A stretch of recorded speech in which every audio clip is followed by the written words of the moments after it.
अस्सलामु अलैकुम वरहमतुल्लाहि वबरकातुहू। नाज़रीन, इस्तक़बाल है हमारे यूट्यूब चैनल आओ दीन सीखें पर।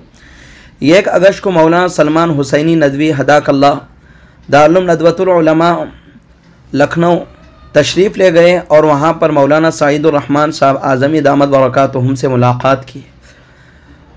सोशल मीडिया पर ये तस्वीरें खूब वायरल हुई और लोगों में एक बड़ा हंगामा मच गया सोशल मीडिया के ज़रिए। तो मौलाना सईदुर रहमान आज़मी दामत बरकातुहुम ने इस मुलाक़ात का ख़ुलासा कर दिया। ज़रूरी वजाहत, 1 अगस्त 2023 को 11 बजे दिन में मैं दारुल में तलबा को पढ़ा रहा था कि अचानक मालूम हुआ कि मौलाना सैयद सलमान हुसैनी नदवी दफ्तर में मौजूद हैं और बिला इत्तला आ गए थे और उन्होंने पहले से कोई वक्त नहीं लिया था। मैं जब तलबा को पढ़ाकर फ़ारिग हुआ तो उनसे मुलाक़ात हुई। उनके साथ कई अफराद थे। मेरी उनसे ये मुलाक़ात उमूमी थी।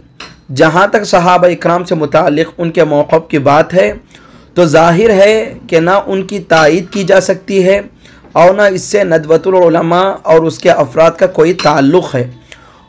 उनको ताकीद कर दी गई है कि चूँकि आपके नज़रियात जुमहूर अहले सुन्नत के मसलब के मुवाफ़िक़ नहीं हैं, इसलिए मसाले आम्मा का तक़ाज़ा है कि मुलाक़ात में बहुत एहतियात बरतें। चुनांचे मौलाना ने इस बात की वजाहत कर दी है। अब सोशल मीडिया पर जो हंगामा बरपा है, उम्मीद है कि इंशाअल्लाह वो ख़त्म हो जाएगा। जज़ाकल्लाहु खैरा।